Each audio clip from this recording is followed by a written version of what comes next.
اعوذ باللہ من الشیطان اللعین الرجیم بسم اللہ الرحمن الرحیم الحمد للہ وکفا وسلام علی عبادہ الذین اصطفی. درود بھیجیے محمد و آل محمد.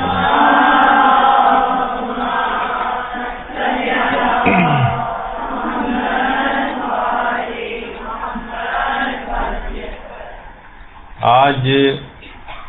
2 یا 3 مسائل ایسے بیان ہوں گے کہ جو کہ بہت زیادہ معاشرے کے اندر سوال و جواب آج کل ان موضوعات پر ہو رہے ہیں. اس میں ایک یہی مسئلہ جو اب سے صرف کچھ دنوں بعد ہی آپ سب لوگ پوچھ رہے ہوتے ہیں کہ آخر جو 22 رجب کو جو کنڈے کیے جاتے ہیں ان کی شرعی حیثیت کیا ہے. بہت زیادہ لوگ آج کل انٹرنیٹ پہ بیٹھنے کی وجہ سے اتنی زیادہ افکار اور دلائل سے ان کا واسطہ پڑ رہا ہے کہ بعض اوقات ان کو سمجھ میں نہیں آتا کہ یہ مختلف قسم کے جو افراد باتیں کر رہے ہیں اس میں صحیح بات کیا ہے. ظاہر ہے کہ مختلف قسم کے جو افراد جو دلائل دیتے ہیں اس میں آپ کو صحیح بات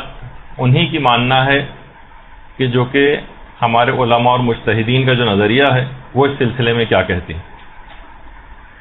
تو دیکھیے، سب سے پہلی بات یہ کہ ہر وہ مسئلہ کہ جو کہ قرآن اور حدیث سے ثابت ہو اسے حکم خدا کہا جاتا ہے. فقہ میں عبادات کے مقام پر اس کو قربتاً الی اللہ کہا جاتا ہے. یعنی جو مسئلہ قرآن سے اور صحیح حدیث سے ثابت ہو اسے پھر آپ قربتاً الی اللہ کی نیت سے کرتی ہیں.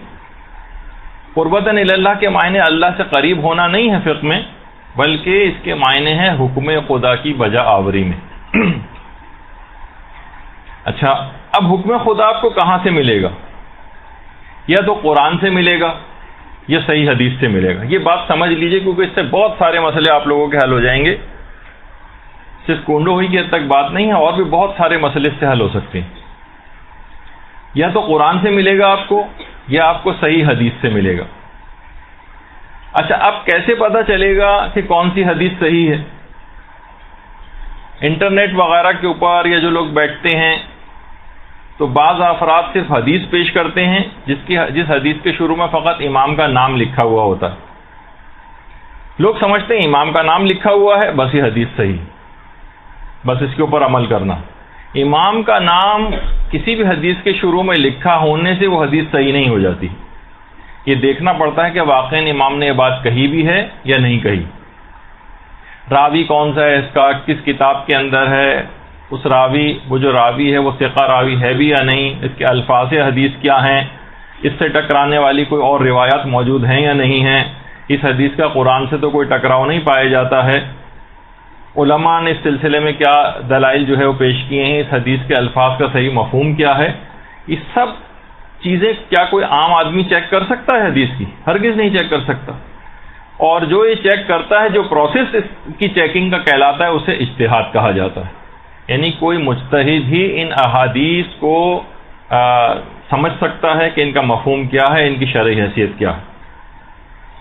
اچھا، آج کل ایک بڑا المیہ یہ ہو گیا ہے کہ لوگ دین میں واقعتاً جو پڑھے لکھے ہیں یعنی مجتہد افراد، ان کے اجتہاد کا انکار کر رہے ہیں اور جاہلوں کی تحقیق کے اوپر بھروسہ کرنے لگے.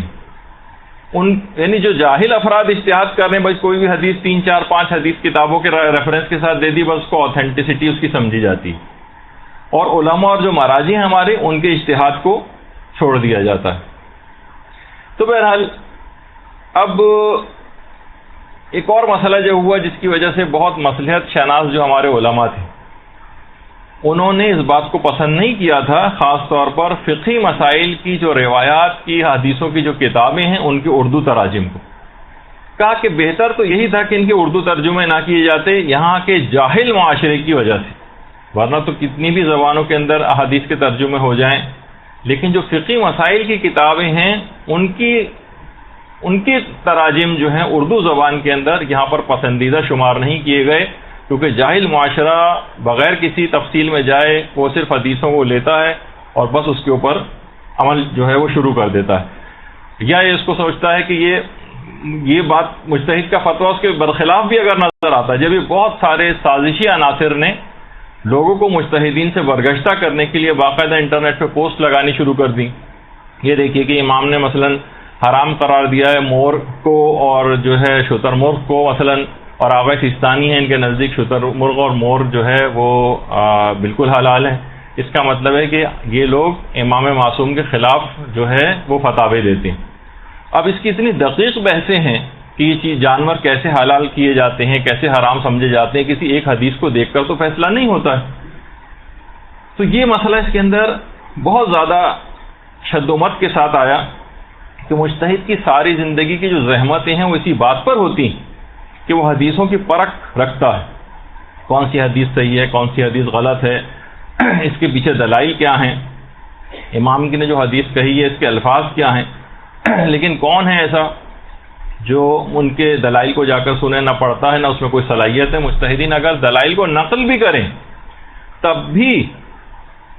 صلاحیت نہیں کہ آپ ان کی دلیلوں کو سمجھ سکیں. مثلا خود آغا سیستانی سے اس متعلق پوچھا بھی گیا اور کہا کہ مور جب حدیث کے اندر حرام قرار دیا گیا ہے تو پھر آپ نے حلال کس بنا پر کہا؟ تو انہوں نے کہا کہ مجتہد ظاہر ہے کہ جو مفہوم ہے خلاصے جو فتوے کا ان کے کہ جو استدلال ہوتے ہیں یہ حکم شریعت جن سے نکالا جاتا ہے یا قرآن سے، سنت سے، اجماع سے کہ جس میں امام معصوم بھی شامل ہوتے ہیں اور عقل وغیرہ سے نکالے جاتے ہیں، اور یہ کام فقط ایک مجتہد ہی کر سکتا ہے. عام عوام جو ہے اس کے اندر یہ صلاحیت نہیں، حتیٰ کہ بعض صاحبان علم کے اندر یہ صلاحیت نہیں ہے کہ وہ استنباط کر سکیں ان تمام چیزوں سے. تو بہرحال مجتہد کا کام ہے، عام افراد کے بس کی بات نہیں ہے. لیکن عام طور پر ہم یہ دیکھتے ہیں کہ عام افراد ہی اس کے اندر جو ہے وہ زیادہ کود پڑے ہیں اور ان احادیث کو باقاعدہ مجتہدین کے فتاوے کے خلاف پیش کر کر کے، جبکہ معلوم بھی نہیں ان کو کہ مجتہد درس خارج کے اندر کیسے اپنے دلائل کو ثابت کرتا ہے، ان سے ٹکرانے والی کتنی احادیث وغیرہ کو پیش کرتا ہے. دیکھیے احادیث کے سلسلے میں ہمارے جو لوگ ہیں ان کے تین گروہ ہیں. تین گروہ. ایک تو عام مومنین کا گروہ، عام مومنین. اس میں کچھ تو مومنین سادہ ہیں، بہت سادہ، بس حدیث دیکھی اور اس کو پکڑ لیا، اور کچھ باقاعدہ سازشی عناصر اس کے اندر آ گئے. عام افراد کیا کرتے ہیں کہ ہر حدیث کو پکڑ لیتے ہیں جہاں پہ امام کا نام لکھا بغیر کسی تحقیق کے، مثلا کہہ دیا کہ دیکھیے جب حدیث کے اندر یہ آیا کہ امام نے فرما دیا کہ چھپکلی کو مار کر نہانا واجب ہے، تو اس کا مطلب ہے کہ جب امام نے کہہ دیا تو اب اس میں غسل کرنا چاہیے چھپکلی کو مارنے کے بعد. اتنے ایسے افراد ہیں جو حدیث کی کتاب پڑھی اور اس کے اوپر عمل کرنا شروع کر دیا. ایک تو یہ گروہ ہے. اب میں آپ کو وہ بتا رہا ہوں کہ حدیثوں کے سلسلے میں ہوتا کیا ہے. ایک تو عوامی گروہ ہے، دوسرا جو گروہ ہے وہ وہابی فکر کے افراد کا ایک گروہ پیدا ہو گیا. وہ کہتے ہیں کہ جو قرآن اور حدیث میں ہم کو نظر نہ آئے وہ بالکل ایسے ہی ہے جیسے حرام. یہ وہابی فکر کے افراد ہیں. وہ کہتے ہیں کہاں یہ لکھا ہوا ہے، کون سے امام نے یہ کیا ہے، جب نہیں کیا تو اس کا مطلب ہے کہ یہ چیز کرنی جائز نہیں، یہ بدعت ہے. اس طرح سے کر کے یہ دوسری فکر ہے اس کے اندر. تیسرا گروہ ہے جو کہ ہمارے علماء اور مجتہدین کا گروہ ہے. ہمارے علماء اور مجتہدین کا گروہ کہ جو چیز قرآن میں یا حدیث میں اس کا کوئی حکم نہ ہو اور وہ کسی شرعی حکم کی خلاف ورزی بھی اس کے اندر نہ ہو، ہمیں اس کو کرنے کی اجازت ہے. بس حکم خدا کی نیت نہیں ہوگی. ہم یہ نہیں کہہ سکتے کہ چیز حکم خدا ہے، ورنہ وہ چیز بدعت بن جائے گی. اور اس کو کہا جاتا ہے، ایک چیز ہے بدعت، یعنی جو حکم خدا اور حکم رسول سے ثابت نہ ہو اور ہم اسے حکم خدا اور رسول سمجھ کر عمل کریں، اس کو بدعت کہا جاتا ہے. اور اسی کا ایک دوسرا نام بھی ہے جس کو کہتے ہیں تشریع، یعنی شریعت بنانا. ظاہر شریعت کو بنانے کی تو کسی کو اجازت نہیں، حتیٰ کہ مجتہد کو شریعت بنانے کی اجازت نہیں. جو حکم خدا ہوگا بس وہ صرف اس کو کشف کر کے، اس کو استنباط کر کے آپ کے سامنے پیش کرے گا. اگر کسی کام کے لیے آپ یہ کہیں کہ امام نے حکم دیا جبکہ آپ کے پاس اس کی کوئی دلیل نہ ہو، اسی کو کہا جاتا ہے کام بدعت ہے. یعنی جو چیز دین سے ثابت نہ ہو اور اسے آپ کہیں کہ یہ حکم خدا یا امام کا حکم ہے، اس وجہ سے ہم کر رہے ہیں، تو یہ بدعت ہو جائے گی. اس کے لیے دو الفاظ اور آتے ہیں، اس کو کہتے ہیں، ایک کو کہتے ہیں ورود، ورود کہتے ہیں، اور ایک دوسرا اس کے لیے لفظ اور بھی ہے جسے کہتے ہیں امتثال. یعنی قصد ورود، یہ فتووں کے اندر بہت آتا ہے مثلا آیت اللہ خوئی سے یہ سوال پوچھا گیا کہ قبر کے اوپر اگربتی کا جلانا کیسا ہے، تو وہاں سے یہ جواب آیا کہ بدون ورود مانے نہ دار۔ اگر آپ ورود کہتے ہیں کہ یہ چیز احادیث کے اندر وارد ہوئی ہے، یہ حکم امام کی طرف سے ہے، یہ حکم اللہ کی طرف سے ہے، یہ رسول نے حکم دیا ہے، جبکہ وہ موجود نہ ہو، لیکن اگر یہ والی نیت نہ ہو اور ہم کہیں کہ بھائی ٹھیک ہے کہ قرآن و حدیث کے اندر قبر کے اوپر اگربتی جلانے کا حکم نہیں آیا ہے، لیکن ہمارا دل چاہ رہا ہے، ہمیں اچھا لگتا ہے، خوشبو اس سے آتی ہے، ہم جب قبرستان جاتے ہیں اپنے مردے کی قبر پہ سے خوشبو اٹھتے دیکھتے ہیں تو ہمیں اچھا محسوس ہوتا ہے، تو اس کے اندر شریعت یہ کہتی ہے کہ اگر ورود کا قصد نہ ہو تو کوئی حرج نہیں، کرنے کی اجازت ہے بالکل۔ تو اس لحاظ سے یہ جو احادیث کا جو مسئلہ ہوتا ہے نا، جیسے ابھی ہم نے کہا کہ لوگوں کے 3 گروہ ہو جاتے ہیں۔ ایک تو وہ جو حدیث کو لے کر بیٹھ جاتا ہے بغیر سوچے سمجھے اور استنباط کرنے لگتا ہے، وہ آ کر آپ کے سامنے کہے گا عام آدمی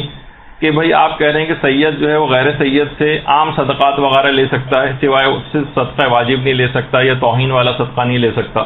لیکن عام صدقات لے سکتا ہے، جبکہ شام میں حضرت زینب سلام اللہ علیہا نے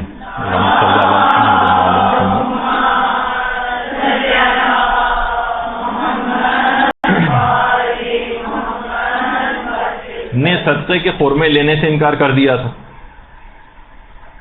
تو وہ آپ کے سامنے یہ واقعات کھول کے پیش کر دے گا۔ ذرا آپ اور سامنے آتے جائیں تاکہ آپ کو اس پہ اسکرین پہ نظر آئے۔ اچھا، اسی طرح سے وہ آپ کے سامنے مثلا حدیث پیش کرے گا کہ آپ کہتے ہیں کہ بالوں کا پردہ جو ہے وہ زیادہ اہمیت رکھتا ہے بنسبت چہرے کے پردے کے، وہ آپ کے سامنے پیش کرے گا کہ سیدانیوں نے بالوں کے مقابلے میں چہرے کے پردے کو جو ہے وہ زیادہ اہمیت دی اور اپنے بالوں سے اپنے چہرے کو چھپایا۔ تو اس طرح سے وہ آپ کے سامنے حدیثیں پیش کریں گے۔ ان سب کے بہت جوابات ہیں علمی اور فقہی طور پر، لیکن بہرحال ابھی ہمارا جانے کا اس میں وقت نہیں ہے، تو وہ دیگر دلائل اس کے سامنے نہیں ہوتے، اور جو بھی چیز سامنے ہوتی ہے بس اس کے اوپر وہ فیصلہ کر لیتے ہیں، یہ عام لوگ ہیں۔ اچھا، دوسرا گروہ جو وہابی فکر افراد کا ہے، ان کے ساتھ کیا ہوتا ہے؟ یہ بہت سارے افراد ایسے ہیں کہ جو ان سے متاثر ہو جاتے ہیں کہ جو چیز بھی قرآن و حدیث میں نہ ملے اس کو حرام سمجھو، یا تاثر ایسا دیتے ہیں کہ جیسے یہ حرام ہے۔ اچھا، یہ گروہ بھی غلطی کے اوپر ہے، لیکن یہ گروہ پہلے گروہ کی زیادتیوں کی وجہ سے بھی پیدا ہوا ہے۔ بعض تو اس کے اندر یقینی طور پر سازش کے تحت داخل ہوئے ہیں، لیکن بعض سادہ لو افراد جب وہ یہ دیکھتے ہیں کہ پہلا گروہ جو ہے وہ ہر چیز کو حکم خدا اور رسول و امام سمجھ کر عمل کرتا چلا جا رہا ہے، تو پھر وہ ایک اصول بناتے ہیں کہ جو بھی حکم خدا اور رسول سے ثابت نہ ہو وہ سب چیزیں حرام ہیں۔ یہ دونوں گروہ غلطی کے اوپر ہے۔ تیسرا گروہ ہے جو ہمارے علماء اور مجتہدین کا گروہ ہے، اور صالح عقیدہ رکھنے والے مومنین کا گروہ ہے، کہ جو چیز بھی رسول و امام کی حدیث سے ثابت نہ ہو، بس وہ شریعت سے اگر متصادم نہ ہو تو نہ صرف ہی کہ اس کو کر سکتے ہیں، بس صرف شرط یہ ہے کہ آپ یہ سمجھ کر نہ کریں کہ اس کو رسول اور امام نے اس کا حکم دیا۔ مثلا یہی جس کی تفصیل ابھی آگے چل کر آئے گی، 22 رجب کے کنڈے۔ اگر آپ یہ کہیں کہ امام نے حکم دیا ہے کہ 22 رجب کے دن تم لوگ کنڈوں کی مثلا نیاز کرو، تو آپ نے اگر واقعی آپ حکم خدا، حکم رسول یا حکم امام سمجھ کر اس کام کو کریں گے تو یہ بدعت ہو جائے گی۔ آپ پہلے گروہ کے اندر چلے گئے کہ جو کہ ہر چیز کو جو بھی سامنے اس کے نظر آتی اسے حکم خدا اور رسول و امام قرار دیتا ہے۔ اچھا، اگر آپ کہیں کہ نہیں، کیونکہ 22 رجب کے کنڈوں کا حکم قرآن و حدیث کے اندر نہیں ہے، اس وجہ سے یہ کرنا صحیح نہیں ہے، کرنا جائز نہیں ہے، یہ بدعت ہے، آپ دوسرے گروہ میں چلے گئے جو وہابی فکر کے افراد کا گروہ۔ اور اگر آپ کہیں کہ ٹھیک ہے کہ رسول و امام نے حکم نہیں دیا لیکن ہمارا دل چاہ رہا ہے، بہت سے نیک کام اس رسم کے ذریعے انجام پاتے ہیں جن کی آگے چل کر بھی تفصیل جو ہے وہ آنے والی ہے، تو ہم اس نیت سے اگر اس کام کو کریں کہ ٹھیک ہے خدا اور رسول نے حکم براہ راست نام لے کر کنڈوں کا اس طرح سے نہیں دیا کہ مخصوص معین تاریخ پر اس قسم کی نیاز کی جائے، لیکن اس کے اندر بہت ساری نیکیاں اور ثواب کے کام ہو جاتے ہیں، اس وجہ سے ہم نے ایک دن مقرر کر لیا اور اس دن ہم اس طرح سے نیاز دلواتے ہیں، مومنین کو بلاتے ہیں، تو اس کا آپ تیسرے گروہ میں چلے جائیں گے جو ہمارے علماء اور مجتہدین کا گروہ ہے، جو کہتے ہیں کہ اس کو کرنے میں کوئی حرج نہیں ہے، اور کیونکہ آپ نے امام سے اس کی نسبت بھی نہیں دی ہے، نہ آپ پہلے گروہ میں جائیے نہ آپ دوسرے گروہ میں جائیے، بلکہ علماء اور مجتہدین کا جو گروہ ہے اس کے اندر آپ قصد ورود نہ کریں اور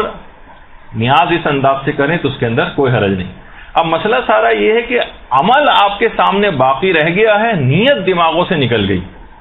کہ اصل نیت کیا کرنا ہے، کون سی نیت کرنا ہے کنڈے کرتے وقت، فقط عمل ہمارے سامنے رہا۔ اچھا، جو شروع میں جس انداز سے ابتداً یہ نیتیں رائج ہوں گی کہ بھائی کیا، تو وقت گزرنے کے ساتھ ساتھ لوگوں کے دماغ سے اصل نیت چلی گئی، تو نتیجہ یہ ہوا کہ مخالفین کو یہ کہنے کا موقع مل گیا کہ دیکھیے کہاں، اچھا اس پہ ایک اصول بھی انہوں نے بنا لی کہ جو چیز بھی ثابت نہیں ہے امام سے رسول سے، آپ کہیں گے وہ سب چیز، تو بہت سارے وہابی حضرات نے جیسے کہنا شروع کر دیا کہ کب آپ کے کسی امام نے کہا ہے کہ مثلا جلوس کے اندر مثلا آپ ذوالجناح نکالیں، مثلا کسی امام نے کہا ہے کہ جو ہے وہ آپ علم جو ہے اس طرح سے بنا کر چلیں جلوسوں کے اندر، کسی بھی جگہ جب یہ نہیں کہا ہے تو پھر آپ جو بھی اس انداز سے چیزیں کر رہے ہیں سب کی سب بدعت ہیں اور یہ جائز نہیں، کیونکہ کسی بھی جگہ ان کو نہیں کہا گیا۔ تو کتنے ہی مسائل دیکھیے رسالے عملیہ کے اندر ایسے آتے ہیں جس کے اندر لکھا ہوتا ہے کہ اس عمل کو رجائے مطلوبیت کی نیت سے کیا جا سکتا ہے، رجائے مطلوبیت، امید ثواب میں۔ ٹھیک ہے، وہ چیز قرآن و حدیث سے اتنی زیادہ ثابت نہیں ہے، لیکن پھر بھی اس کے اندر ایک رجحان شرعی پایا جاتا ہے، یعنی آپ اس کام کو کر لیں امید ثواب میں، بس نیت یہ نہ کریں کہ اس کا خدا اور رسول نے حکم دیا۔ تو بہت سارے افراد ایسے ہیں جو آج کل کچھ پڑھے لکھے حضرات بھی ہیں اسکالر ٹائپ کے، وہ کسی بھی مسئلے کو اٹھاتے ہیں اور اپنی حتمی رائے دیتے ہوئے یہ کہہ دیتے ہیں کہ یہ چیز ثابت نہیں۔ دیکھیے فقہا نے بھی اس کو رجائے مطلوبیت کی نیت کہی ہے کہ رجائے مطلوبیت کی نیت سے کر سکتے ہیں، کہ اس کا مطلب ہے ثابت نہیں ہے بیکار، تو رجائے مطلوبیت کو سمجھا جاتا ہے کوئی بیکار سی چیز ہے، کوئی فضول قسم کی چیز ہے معاذ اللہ، کہ ثابت نہیں ہے تو بس ایسے ہی ہے، اس کا کوئی حقیقت اور حیثیت نہیں، اس کے اندر ایک رجحان شرعی پایا جاتا ہے، یعنی اس کو کام کو کرنے میں امید ثواب ہے آپ کے پاس، نہ کہ اس کے ترک میں امید ثواب آپ رکھیں، اس کو کرنے میں امید ثواب رکھیں۔ اسی طریقے سے بھی جو کچھ عرصے پہلے ہی یہ جو رجائے مطلوبیت کے حوالے سے ابھی کچھ عرصے پہلے اعمال نوروز کے حوالے سے بھی بہت ساری ہمارا ایک درس بھی ہوا تھا، تو اس میں یہ چیز بھی بات بیان کی گئی تھی کہ اس کے بہت سارے اعمال ایسے ہیں نوروز کے کہ جو فقہا نے کہا ہے کہ رجا کی نیت سے اس کو کریں، بلکہ کچھ اعمال تو نوروز کے ایسے ہیں جس میں مدرسے نے ایک پوسٹ بھی باقاعدہ بنا کر لگائی تھی کہ اس کا جو روزہ ہے عید نوروز کے دن کا، یہ تاکیدی مستحب ہے علماء کے فتوے میں۔ البتہ جو دیگر علماء ہیں اور جو غسل وغیرہ کے سلسلے میں یا نمازوں کے سلسلے میں وہ رجائے مطلوبیت کی نیت سے آپ نوروز کے دن کی جو نماز ہے یا غسل وغیرہ ہے رجائے مطلوبیت کی نیت سے کر سکتے ہیں۔ تو اس کے اوپر مثلا یہ کوئی یہ تاثر دے کہ نہیں کوئی فضول اور بیکار چیزیں ثابت ہی نہیں ہے اسلام کے اندر، اور اس کو جو کرتا ہے وہ تقریباً بدعت جیسا عمل جو انجام دے رہا ہے، تو یہ طریقہ کار صحیح نہیں۔ تو تقریباً اس طرح کا کوئی پورا لکھ دیا جائے، آرٹیکل بنا کر لکھ دیا جائے اور تاثر اس کے اندر یہ دیا جائے، اب ظاہر ہے کہ لوگوں کو یہ تاثر ملے گا کہ یہ چیزیں ناجائز ہیں، کیونکہ دیکھیں رجائے مطلوبیت علماء نے لکھی ہے، لہٰذا عمل ثابت نہیں، اور جو عمل ثابت نہیں اس کو اگر آپ کریں گے تو یہ صحیح نہیں ہے اس کو کرنا۔ اب چاہے رفع تہمت کے لیے عالمانہ طور پر ایک آدھ جملہ اس کے اندر ایسا لکھ دیں کہ نہیں مباح کی نیت سے کرنے کی اجازت ہے، تو لیکن اوور آل جو تاثر بنتا ہے وہ تو یہی ہے کہ کام جائز نہیں۔ تو بہرحال دیکھیے اس لحاظ سے کنڈے ایک اچھی رسم ہے، یہ ایک مباح رسم ہے، لیکن یہ اپنے اندر بہت زیادہ مستحبات رکھتی ہے۔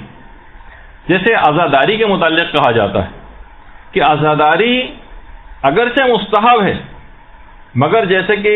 حوزہ علمیہ قوم کے جو بانی تھے جنہوں نے باقاعدہ قائم کیا ہے شیخ عبد الکریم حائری، شیخ عبد الکریم حائری یہ کہتے تھے کہ عزاداری ایک ایسا مستحب ہے جو اپنے اندر ہزاروں واجبات رکھتا ہے۔ اب یہاں پر بیان احکام کا بیان ہوگا، عقائد کا بیان ہوگا، اسی عزاداری کے ذریعے اخلاقیات کا بیان ہوگا، نہ جانے کتنے اعتراضات شیعت پہ سے جو رفع کرنے کے لیے ان چیزوں کا بیان ہوگا، قرآن کا بیان ہوگا، احادیثیں بیان کی جائیں گی۔ اگرچہ عزاداری کرنا مستحب ہے، لیکن یہ ایک ایسا مستحب ہے جو اپنے اندر بہت زیادہ واجبات رکھتا، حالات حاضرہ اس کے اندر بیان کیے جاتے ہیں۔ اور یہی وجہ ہے کہ کسی بھی مجتہد نے آج تک رجب کے کنڈوں کی نیاز کو نہ تو حرام قرار دیا ہے، نہ مکروہ قرار دیا ہے، اور نہ ہی ناپسندیدہ قرار دیا ہے، نہ ہی ایسا کوئی مشورہ آپ کو دیا ہے کہ ہم مشورہ دیتے ہیں، ہم نصیحت کرتے ہیں کہ مومنین اس کام کو نہ کریں کیونکہ یہ کام مثلا ثابت نہیں، ایسا نہیں۔ تو اگر کوئی برادر مومن اس نیت سے اس کو انجام دیتا ہے کہ باقاعدہ امام صادق نے اس کا کوئی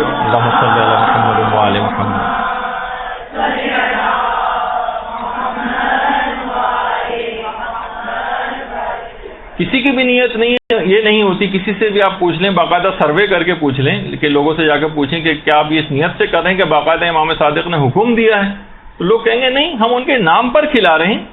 لیکن حکم وغیرہ کا تو ہمیں پتہ نہیں کہ دیا یا نہیں دیا، لیکن ہم امام کے نام پر لوگوں کو یہ چیزیں کھلاتے ہیں، امام کی خوشنودی کے لیے، اللہ کی خوشنودی کے لیے، اس کے رسول کی خوشنودی کے لیے ہم یہ چیزیں کھلا رہے ہیں، سادہ سی نیت ہوتی۔ تو نہ جانے اس کے اندر کتنے ہی ایسے مستحبات ہیں، اس رسم میں کنڈے کے اندر بہت زیادہ مستحبات بھرے ہوئے ہیں، اور اگر الگ الگ بھی اگر آپ ان کو دیکھیں، ہر اتنے سارے ابھی جو مستحبات آپ کے سامنے میں لسٹ کے طور پہ بھی پیش کروں گا جو اس رسم کے اندر پائے جاتے ہیں، یہ سب الگ الگ جب مستحب ہیں تو ان سب کا مجموعہ یہ کوئی بدعت یا ناپسندیدہ چیز کیسے ہو جائے گا؟ جب اس کا جز جو ہے، جب اس کے اجزاء جو ہیں وہ مستحب ہیں تو اس کا جو کل ہے ان اجزاء سے جو بنا ہوا ہے وہ خود جو ہے وہ غلط کیسے ہو جائے گا؟ تو بہرحال دیکھیے اس کے اندر سب سے پہلی تو چیز ہے کہ مومنین کا آپس میں ملنا، مومنین ایک دوسرے سے باقاعدہ ملاقات کے لیے جاتے ہیں۔ روایات میں ملتا ہے کہ مومن سے ملاقات کے لیے جانا ایسے ہی جیسے انسان اللہ سے ملاقات کے لیے گئے، روایات کے اندر یہ بات آئی، اور ہر قدم جو وہ اٹھاتا ہے اس کے ہر قدم اٹھانے پر گناہ معاف ہوتے ہیں جب وہ اپنے مومن بھائی سے ملاقات کے لیے جا رہا ہوتا ہے، اور اس کے اوپر جنت خدا واجب کر دیتا ہے۔ روایات بھی اتنے طویل روایتیں پڑھنے کا موقع نہیں، میں صرف اس کا سبسٹنس آپ کے سامنے پیش کر رہا ہوں، ورنہ آپ خود جا کر ثواب الاعمال جو ہے شیخ صدوق کی اور دیگر کتابوں کو دیکھ سکتی ہیں۔ تو مومنین کا آپس میں ملنا یہ کنڈے کے ذریعے ہوتا ہے۔ اسی طریقے سے مومنین ایک دوسرے کو آتے ہیں، ظاہر سلام کرتے ہیں، 70 نیکیاں تو ویسے سلام کرنے والے کو جو ہے وہ مل جاتی ہیں، اور اس طرح سے روایات میں یہ کہ جب انسان دوسرے کو سلام کرتا ہے تو اسے مجاہد فی سبیل اللہ کا ثواب ملتا ہے، جو حالت جنگ میں باقاعدہ جہاد کے موقع پر دشمنوں سے لڑ رہا ہوتا ہے اس کا ثواب اس کو دیا جاتا ہے۔ اسی سلام کے نتیجے میں انسان کے دلوں کا جو کینہ ہے وہ دور ہو جاتا ہے، گناہ اس طرح سے جھڑنے لگتے ہیں اس کے کہ جب تک وہ دونوں افراد جدا نہ ہو جائیں مصافحے کے بعد جب تک مسلسل گناہ جھڑتے رہتے ہیں۔ یہی وجہ ہے کہ روایات کے اندر ملتا ہے کہ ہمارے پیغمبر اسلام ختم مرتبت صلی اللہ علیہ وآلہ وسلم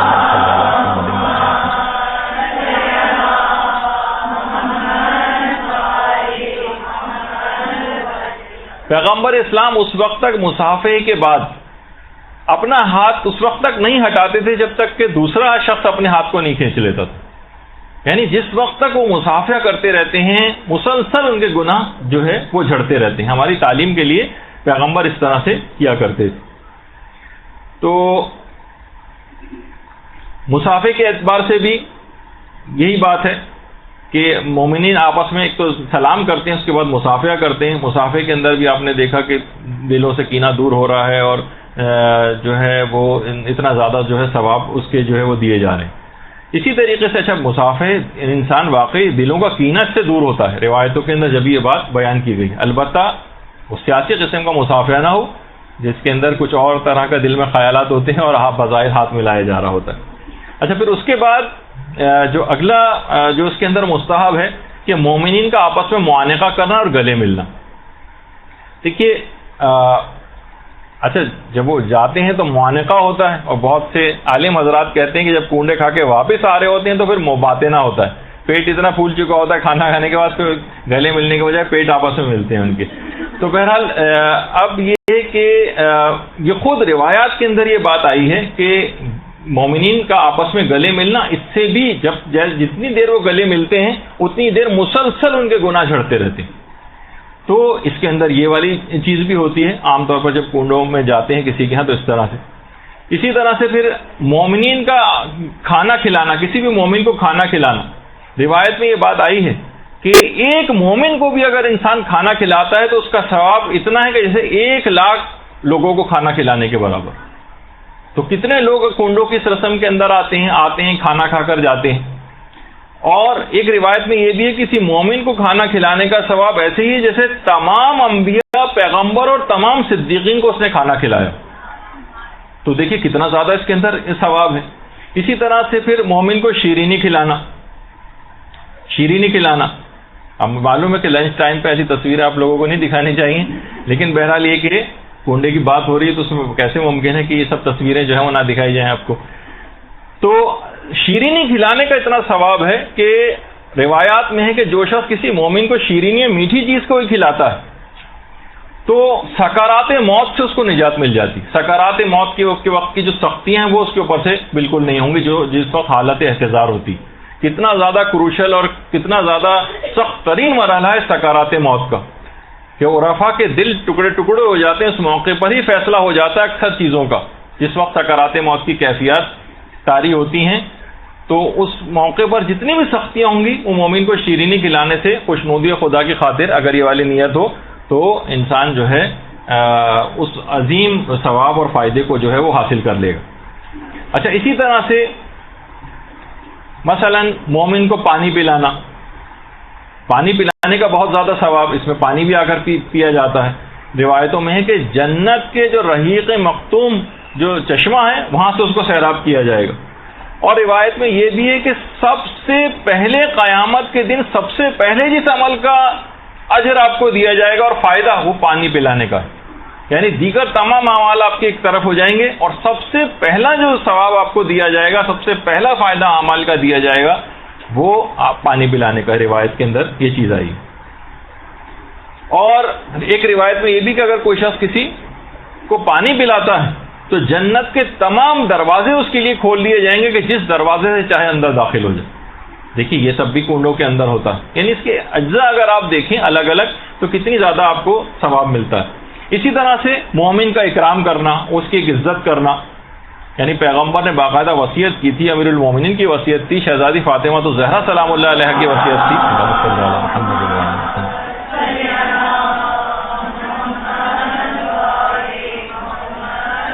کہ باقاعدہ مہمان کا اکرام کرنے کے لیے الگ سے وصیتیں کی. آپ خود دیکھتی ہیں جب جاتی ہیں باقاعدہ حرم ائمہ میں، وہاں پر باقاعدہ جو مہمان ان کے پاس آتے ہیں ان کے اکرام کے لیے الگ سے ضیافت کا اہتمام ہوتا ہے. یہ سب کچھ امام کی طرف سے آج تک ہو رہا ہے، کیونکہ مہمان کا اکرام کہ امام کی بارگاہ میں آئے ہوں، یہ کیسے ممکن ہے کہ ان کے آئے ہوئے مہمان کا اکرام نہ کیا جائے. تو مہمان کا اکرام، ملائکہ مسلسل اس کے گھر پر رحمتوں کی بارش کرتے رہتے ہیں جب تک کہ وہ مہمان وہاں سے چلے نہیں جاتے. مسلسل رحمتوں کی بارش، گھر میں بے انتہا برکت ہوتی ہے مہمانوں کے آنے سے. روایت میں ملتا نہیں کہ امیر المومنین ایک غمگین ہو جاتے تھے، اور ایک دفعہ لوگوں نے دیکھا کہ امیر المومنین بہت غمگین ہے تو کہنے کہ 7 دن ہو گئے ہیں، افسوس کر رہے تھے کہ 7 دن ہو گئے اور کوئی مہمان میرے گھر پہ نہیں آئے. تو آپ یہ دیکھیں کہ مہمان کا اکرام، جب بھی کنڈوں میں کوئی مہمان آتا ہے اس کا اکرام کیا جاتا ہے اور اس انداز سے اس کی خاطر مدارت ہوتی. اس کے اندر خود صلہ رحمی ہوتی. کتنے رشتہ داروں کو جو ہے بلایا جاتا ہے. روایتوں میں ہے کہ اگر کوئی رشتہ داری نبھانے کے لیے صلہ رحمی اگر کسی سے کرتا ہے، ملاقات کے لیے جاتا ہے مثلا، تو 100 شہیدوں کا ثواب اس کو دیا جاتا ہے. عمر اس کی بڑھ جاتی ہے، مال میں اس کے برکت آ جاتی ہے، موت کی سختی اس کو کم کر دی جاتی ہے. اور ہر قدم جو آپ اپنے رشتہ دار سے ملاقات کے لیے اٹھاتی ہیں اس کے گھر جانے کے لیے، ہر قدم پہ 40,000 نیکیاں آپ کو ملتی ہیں. ہر قدم پر 40,000 گناہ آپ کے معاف ہوتے ہیں اور ہر قدم پہ 40,000 درجات آپ کے بلند ہوتے ہیں. صلہ رحمی، رشتہ داروں کے اس انداز سے جو بھی تقاریب اس کے اندر ہوتی ہیں اس میں جانا، اور حساب و کتاب کا مرحلہ جو عالم آخرت میں وہ بھی بہت آسان ہو جاتا ہے اس صلہ رحمی کے نتیجے. اچھا، اسی طرح سے اس میں ایک اور بھی چیز ہوتی ہے کہ بہرحال صلہ رحمی کا ایک تو یہ فائدہ ہے، دوسرا یہ کہ دلوں کے کینے اور کدورتیں دور ہوتی ہیں. کتنے ایسے رشتہ دار ہیں کہ جو بظاہر آپس میں ان کے تعلقات کشیدہ ہو رہے ہوتے ہیں، لیکن جب کبھی ایسا موقع ہوتا ہے تو ایسے رشتہ داروں کو عام طور پہ بلا لیا جاتا ہے فون کر کے. وہ آ جاتے ہیں اور آپس کی رنجشیں دور ہو جاتی ہیں، وہ آ جاتے ہیں اور آپس کے دلوں کے کینے دور ہو جاتے ہیں، اور اس طرح سے میل جول پھر شروع ہو جاتا ہے. یہ چیزیں ساری پروڈکٹیو ہیں، ان سے فائدہ اٹھانا چاہیے. آپ کے پاس اگر ایسی رسمیں موجود ہیں، بیرونی دنیا، یہ مغربی دنیا، یہ لوگ ترستے ہیں تمام اس لحاظ سے چیزوں کو کہ اتنی برکتیں جو اس کے اندر یہاں پر ہوتی ہیں، ان رسومات کے اندر کتنے زیادہ اس میں فائدے ہیں آپ کے، کتنے زیادہ ثواب آپ کو اس کے اندر ملتا ہے جو بزرگوں نے اس انداز سے سیٹ کر دی. تو بہرحال دلوں کے اس لحاظ سے کدورتیں دور ہوتی ہیں، کینے ان لوگوں کے دور ہونے لگتے ہیں۔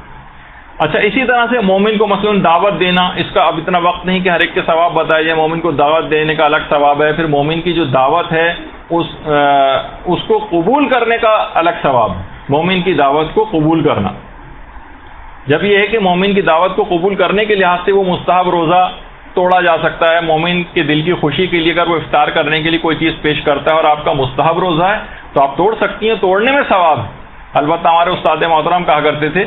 کہ لوگ اکثر مساجد میں یا ادھر ادھر پانی کی چیزیں لے کے یا ٹافیاں لے کے یا کچھ ایسی چیزیں لے کے لوگوں کے روزے توڑوا رہے ہوتے، سوچتے ہیں اس کے اندر ثواب ہے۔ وہ فرماتے تھے کہ روزہ توڑوانے میں ثواب نہیں ہے، روزہ مومن کی دعوت پر افطار کرنے والے کو ثواب ہے۔ آپ کو چیز پیش کرنے کا ثواب نہیں کہ یہ لیجیے میں دے رہا ہوں آپ روزہ توڑ لیجیے تو آپ کو بھی ثواب ملے گا، نہیں، آپ کو ثواب نہیں۔ میں نے کسی جگہ لکھا ہوا کسی فتوے میں تو نہیں دیکھا، لیکن ہمارے استاد محترم کہتے تھے کہ دونوں میں فرق ہے، روزہ کھولنا افطار کرنا کسی مومن کی دعوت پہ اس کا ثواب ہے، لیکن روزہ توڑوانے کا کوئی ثواب نہیں۔ ویسے ہی آپ چاہیں، دل چاہ رہا ہے آپ کا کہ مثلا گھر کا کوئی فرد ہے ڈیوٹی کے اوپر جا رہا ہے، مستحب روزہ رکھا ہوا پورے دن، پیاسا رہے گا، پریشان رہے گا، تو چلیں بہرحال اس کو تو ثواب پورا مل ہی جائے گا، اس لحاظ سے اس کو کھلوا دیا آپ یہ کر سکتے ہیں۔ اسی طرح سے تو بہرحال مومن کی دعوت کو قبول کرنا، پھر اس کے بعد ہے مومن کے دل کو خوش کرنا۔ اس کی بھی بے پناہ روایتیں، کسی کے گھر جاتے ہیں وہ مومن بھی خوش ہوتا ہے، آپ بھی جس کے گھر جاتے ہیں آپ کو بھی خوشی ہوتی ہے، اس مومن کو بھی خوشی ہوتی ہے۔ روایت کے اندر یہ ہے کہ جب کسی مومن کے دل میں کوئی خوشی پیدا کرتا ہے تو خدا اس خوشی سے ایک فرشتے کو پیدا کر دیتا ہے جو اس کی طرف سے عبادات کرنا شروع کر دیتا ہے، اور وہ یہاں تک کہ وہ فرشتہ پھر ہٹتا نہیں، یہاں تک کہ مومن کے انتقال کے وقت اس کی قبر میں آ جاتا ہے اور اس کے مونس بن جاتا ہے، وہاں پر اس کا دل بہلائے گا وہ، اور اس کے بعد پھر روز قیامت میں اس کا شفیع بن جائے گا، اسے عذاب آنے لگیں گے تو ان کو برطرف کروائے گا، یہاں تک کہ جنت میں بھی اس کی رہنمائی کے لیے موجود ہوگا۔ یعنی جنت کی نعمتوں سے استفادہ کریں، آپ کسی نئے ملک میں جاتے ہیں، کوئی گائیڈ ہوتا ہے کہ اب میں اس جگہ کہاں جاؤں کیا کروں، تو جنت میں بھی گائیڈ کے طور پر اس کو جو مومن کے دل کو جو خوشی پہنچائی جاتی ہے اس کا اتنا زیادہ ثواب ہے۔ اسی اعتبار سے تو بہرحال لوگ ہیں وہ خوش ہوتے ہیں، ان کے گھر میں آئے مہمان پورے وقت وہ تیاری کر رہے ہوتے ہیں، ان کو بہت خوشی ہوتی ہے، جب بھی وہ اکثر لوگ اعتراض بھی کرتے ہیں ہم نے آپ کو بلایا تھا آپ ہمارے گھر نہیں آئے، ان کے دل کو خوشی پہنچانے کے لحاظ سے جانا یہ خود ایک کار ثواب ہے۔ اسی طرح سے اس میں ایک نیاز دی جاتی ہے، سورہ فاتحہ پڑھی جاتی ہے، سورہ توحید پڑھی جاتی ہے، 3 دفعہ مثلا سورہ توحید بھی اگر پڑھیں گے پورے قرآن کا اس کے اندر جو ہے وہ ثواب جو ہے وہ دیا جاتا ہے۔ تو دیکھیے یہ سب چیزیں ایسی ہیں کہ ان کا فائدہ اٹھانا چاہیے ان سے، اور ان رسومات کو ختم نہیں کیا جائے بلکہ اس میں جو کچھ برائیاں یا خرابیاں آ گئی ہیں ان کو دور کرنے کی کوشش کی جائے۔ اکثر افراد یہی کرتے ہیں کہ دلیل لیتے ہیں بھائی دیکھیے اس کے اندر کتنے حرام ہو رہے ہیں، تو حرام ہو کیسے ختم کریں، اس رسم کو ختم کر دو۔ نہیں، یہ طریقہ کار غلط، آپ اس رسم کے اندر موجود جو غلطیاں ہو رہی ہیں اس کو آپ دور کریں۔ جیسے عید زہرہ والی جو گفتگو تھی اس میں بھی ہم نے کہا تھا کہ اس کے اندر اگر تعصبات کو فروغ دیا جا رہا ہے، جھگڑے فساد کی باتیں کی جا رہی ہیں تو ان کو ختم کیا جائے، لیکن یہ نہیں کہ اس عید زہرہ کی خوشی کو مثلا آپ ختم کر دیں۔ اسی طریقے سے اگر کنڈوں میں بے پردگی ہو رہی ہے تو آپ اس بے پردگی کو ختم کیجیے، کنڈوں میں مثلا مکس گیدرنگ ہو رہی ہے آپ اس مکس گیدرنگ کو ختم کرنے کی کوشش کریں، یا اس میں کچھ اسراف بے جا اسراف ہو رہا ہے، شو شاہ والی نیت لوگوں کی زیادہ اگر ہو رہی ہے تو ان کی نیت کی اصلاح کرنے کی کوشش کیجیے۔ یعنی ان رسومات کے اندر موجود جو خرافات یا اس طرح کی چیزیں آ گئی ہیں اس کے خلاف کام کرنا چاہیے، نہ کہ ان رسومات کو ختم کر دینے کے پیچھے لگ جائیں جن کے بہت زیادہ فائدے ہیں۔ مثلا کسی شادی بیاہ میں آج کل کتنی زیادہ خرافات اور حرام چیزیں ہو رہی ہیں، لیکن ہم یہ نہیں کہیں گے کہ شادی بیاہ کی رسموں کو ختم کر دیا جائے، یا وہ تقریب شادی نہ ہو بس کہیں بھی جا کے کورٹ میرج مثلا کی طرح کا ایک ہو جائے، 2 آدمی جا کے نکاح کر کے لے آئیں، کیونکہ اس میں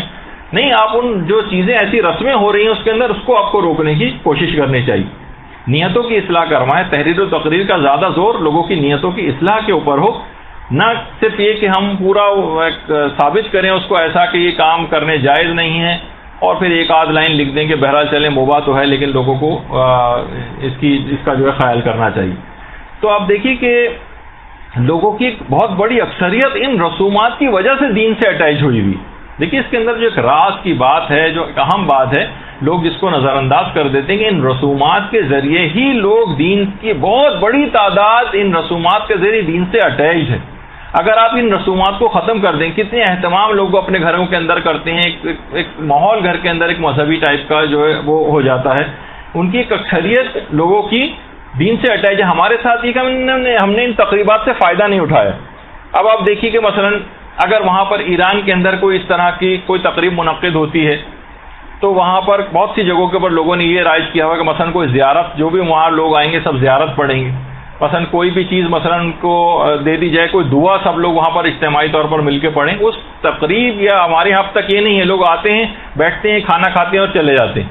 اس میں اگر کوئی چیز ایسی رائج کر دی جائے آپس میں کہ کوئی ایسی کوئی چیز سب مل کر دعا پڑھیں گے، کسی کچھ تھوڑا بہت قرآن کو ایک سورہ کہ کم سے کم یا جو بھی ہو کم سے کم کوئی ایک آدمی نعرہ لگا دے کہ مرحومین کے لیے مثلا 1 دفعہ سورہ فاتحہ، 3 دفعہ سورہ اخلاص، یا مثلا کوئی اور اس طرح کی چیز، کوئی ایسی دعا، کوئی چیز ایسی ان چیزوں کے اندر رائج کر دی جائے، اس تقریب جو منعقد وہاں پر ہو رہی ہے اس سے کچھ فائدہ اٹھا لیا جائے۔ تو دیکھیے ہر وہ رسم جن رسومات سے دین کو کوئی خطرہ نہیں ہے انہیں رائج رکھنا چاہیے، انہیں رائج رہنا چاہیے۔ یہ وہابی فکر ورنہ بن جاتی ہے کہ جب کسی امام نے اس کام کو نہیں کیا ہے تو ہمیں اس کام کو نہیں کرنا چاہیے۔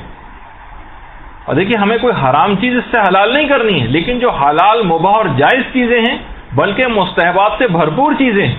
ان کو سب کر سکتے ہیں اور انہیں جاری رہنا چاہیے۔ دیکھیے آپ محرموں کے اندر دیکھتی ہیں، اگر آپ ہر چیز کے اوپر وہی والی فکر لے آئیں کہ امام نے کب حکم دیا اور امام نے کب ایسا کیا، تو مثلا آپ سے پوچھا جائے گا کہ مثلا آج جتنے بھی عزا خانے ہیں گھروں کے اندر ہیں، لوگ تمام دیواروں کے اوپر سیاہ چادریں لگوا دیتے ہیں۔ یہ کس امام نے کہا ہے کہ دیواروں پر سیاہ چادر لگوائی جائے؟ تو کیا اس کو معاذ اللہ بدعت کہنے لگیں گے؟ کب کہا جائے امام نے کہا ہے کہ دیواروں پر بینرز لگائے جائیں اور پینافلیکس بنا کر لگائے جائیں؟ کب کہا ہے کہ مثلا مجالس کے باہر سبیلیں لگنی چاہیے؟ یہ سب چیزیں بھی ثابت ہیں، لیکن اس لحاظ سے کہ الگ سے کوئی حکم کے طور پر آپ کہیں اس وجہ سے ان چیزوں کو بدعت قرار دے دیں۔ کب مثلا اماموں نے کہا ہے کہ جو علم لے کے جو ہے وہ جلوسوں کے اندر مثلا چلا جائے؟ کب انہوں نے کہا ہے کہ جناب دائرے میں کھڑے ہو کر جو ہے وہ ماتم کیا جائے؟ تو کیا ہم ان سب کو، اگر یہی والی دلیل ہے تو ان سب کو بھی پھر آپ حرام قرار دے دیجیے؟ نہیں، ہم یہ کہیں گے یہ سب چیزیں جائز اور مباح ہیں اور بہت اچھی رسومات ہیں اور ایک انداز ہے یہ تمام چیزیں غم منانے کا، خوشیاں منانے کا، شریعت کے کسی اصول سے متصادم بھی نہیں ہیں، تو لہٰذا ان کو جاری رکھنا چاہیے۔ تو ورنہ آپ دیکھتی ہیں کہ مثلا مومن کا منہ میٹھا کرانا یہ خود کتنا کار ثواب ہے کہ باقاعدہ علامہ مجلسی نے اپنی کتاب حلیۃ المتقین امام جعفر صادق علیہ الصلوۃ والسلام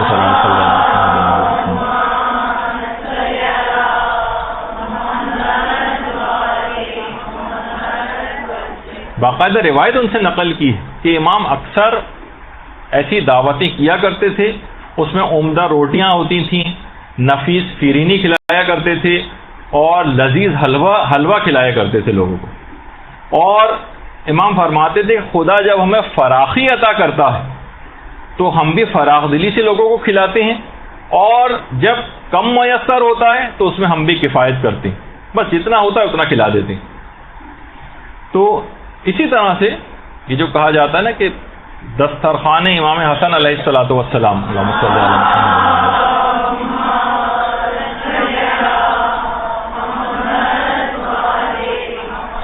مدینے میں امام حسن کا دسترخوان جو امام حسن کے گھر پہ منعقد ہوتا تھا، باقاعدہ لوگ اس میں آ کر کھانا کھا کر جاتے تھے، مستقل دسترخوان بچھا رہتا تھا۔ یہ جو تصویر آپ کے سامنے میں، اس میں ایک تو سیدھے ہاتھ کی طرف کچھ پلر نما کھڑے ہوئی ہیں چیزیں، اس میں الٹی طرف جو پلر ہیں، الٹے ہاتھ کی طرف، کہا جاتا ہے کہ اس کے قریب ہی امام حسن علیہ السلام کا گھر تھا، وہ جگہ کہ جہاں پر امام حسن رہا کرتے تھے، اور اسی جگہ پر وہ دسترخوان وغیرہ بھی لگا کرتا تھا کہ جو کہ جن کی یاد یہاں پر منائی جاتی۔ تو اس لحاظ سے یہ تمام چیزیں، اب بتائیے مومنین نے اگر اس سنت کو زندہ کیا ہوا ہے کہ امام کے ہاں ایسا دسترخوان ہوتا تھا، امام کی یاد میں ایسا دسترخوان کوئی قائم کر رہے ہیں اور ایک نیاز امام حسن کی دلوا رہے ہیں، تو اس کو فوراً آپ یہ کہنا شروع کر دیں کب یہ ثابت ہے، بتائیے کون سی روایت کے اندر آیا ہے کہ امام حسن نے ایسا حکم دیا ہو۔ امام کے اپنا تو طریقہ کار تھا نا کہ امام اس طرح سے کھلواتے تھے، ان کے نام پر ان کی سنت کو زندہ کرنے کے لیے لوگ اس کام کو کرتے ہیں۔ تو ایک لحاظ سے اگر کوئی چیز مباح بھی ہو تو اچھی نیت سے اس کو مستحب بھی بنا سکتے ہیں۔ باقاعدہ آیت اللہ سیستانی سے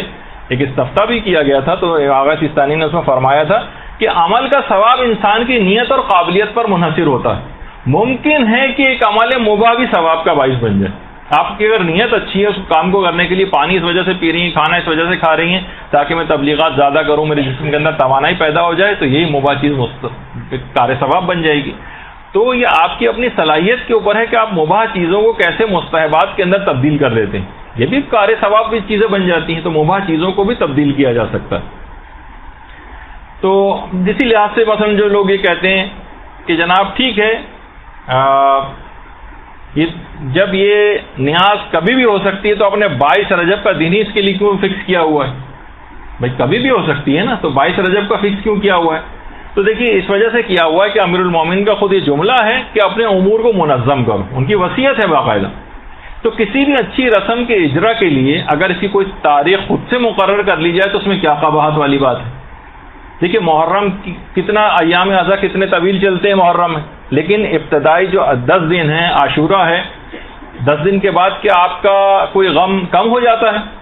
بلکہ 11 محرم کو تو آپ کا اس لحاظ سے غم بڑھ چکا ہوتا ہے کہ امام حسین جو کل تک زندہ تھے آج کی تاریخ کو شہید ہو چکے ہیں، اور کاروان اور پورے خاندان اہل بیت کی اسیری کا غم اور اس کے اندر شامل ہو جاتا ہے، شام غریبہ کا غم اور شامل ہو جاتا ہے. لیکن پھر بھی 10 دنوں کو خصوصیت کے ساتھ اہمیت حاصل. اسی طریقے سے مثلا ایام فاطمیہ جو منائے جاتے ہیں، 6 دن آپ ایام فاطمیہ مناتے ہیں، یعنی ایام فاطمیہ اول اور دوم کے نام سے، یعنی جمادی الاول کے 3 دن ہیں اور 3 دن جمادی الثانی کے منائے جاتے ہیں. 13، 14، 15 ایام فاطمیہ اول ہیں، 13، 14، 15 جمادی الاول کے 3 دن، اور اس کے بعد 3، 4 اور 5 جمادی الثانی یا ایام فاطمیہ دوم جنہیں کہا جاتا ہے. کیا کسی روایت کے اندر یہ آیا ہے کہ ایام فاطمیہ 6 دن کے لیے منائے جائیں؟ نہیں، علماء نے خود طے کر لیا اس کو کہ ایک منظم کرنے کے لیے کہ باقاعدہ طور پر شہزادی کے مظالم کو اور ان کے غم کو تازہ کرنے کے لیے ان 6 دنوں کو فکس کر لیا. تو آپ یہ کہیں کہ نہیں ایام فاطمہ کے لیے قرآن و حدیث کی کوئی دلیل دکھائیے کہ 6 دن ہی ایام فاطمہ منائے جائیں، تو یہ آپ کی غلط فہمی ہوگی، غلطی ہوگی. اور دیکھیے ایک اور بھی بات علماء نے لکھی کہ بعض اوقات بعض دشمنان اہل بیت کی موت کی خوشی میں بھی مومنین نے کچھ رسومات کو جاری کیا، لیکن اگر اسی دن جس دن وہ دشمن اہل بیت مثلا مرا ہو اسی دن اگر خوشی منائیں گے تو شیعت تو دیکھیے ہمیشہ سے تعصبات کا آج تک شکار چلی آ رہی ہے. 14 سال سے کتنی قتل و غارت گری نہیں کی گئی ہے، تقیہ کے ادوار مستقل چل رہے ہیں اور ابھی تک جاری و ساری ہے. تو اس میں اگر اس دن سے ہٹ کر کوئی دن مقرر کر لیا جائے تاکہ ہم اپنی خوشی بھی منا لیں اور ہم پر یہ الزام بھی نہ لگے کہ مثلا کوئی جو کہ فتنہ و فساد کا باعث ہو جائے. تو علماء نے رجحان یہ ظاہر کی کہ بہت سی تاریخیں ایسی ہیں جو آگے پیچھے کر دی گئی ہیں، وہ اب تاریخ کے اندر اتنا محفوظ نہیں ہو سکی، لیکن ہو سکتا ہے کہ ان کے پیچھے یہی بات ہو کہ ان دشمنان اہل بیت کی موت کی خوشی کی وجہ سے ان تاریخوں کو آگے پیچھے کیا گیا ہو. تو بہرحال اسی طریقے سے جو کہا جاتا ہے کہ جناب 22 جمادی الثانی ہے، اس میں امام حسن علیہ السلام کی جو نظر وغیرہ دلوائی جاتی ہے، تو اس کے لیے الگ سے کوئی حکم نہیں ہے، لیکن ان کی یاد میں اور ان کے امور کو منظم کرنے کے لیے اپنے ایک دن مقرر کر دینا ایک بہت بہتر عمل ہے، اس میں کوئی قواعد نہیں ہے. اور البتہ لوگوں کی بہرحال معلومات کے لیے، لوگوں کی نیت کی اصلاح کے لیے صاحبان علم کو صحیح اور حقیقی نیتیں یہ لوگوں کو بتاتے رہنا چاہیے. تو دیکھیے یہ جو دسترخوان امام حسن کا بھی جو تذکرہ ہوا کہ باقاعدہ مدینے میں امام حسن علیہ السلام کے دسترخوان پہ ایک دفعہ ایک شخص آیا مہمان بن کر. امام نے دیکھا کہ وہ ایک لقمہ کھا رہا ہے اور ایک لقمہ بچا کر اپنے پاس رکھ لیتا. تو امام نے کہا یہ شخص کیا تو صاحب عیال ہے؟ یعنی ایسا تو نہیں کہ تو اپنے گھر والے تیرے بھوکے ہیں تو ان کو کھلانے کے لیے اپنے پاس بچا کے لے جانا چاہ رہا ہے. اس نے کہا نہیں مولا، میں نے مسجد کے باہر ایک شخص کو سوکھی روٹی کھاتے دیکھا ہے، چاہتا ہوں کہ میں اس کی مدد کروں. امام حسن تڑپ گئے اور کہا ہے بھائی وہ میرے بابا علی مرتضی علیہ الصلوۃ والسلام.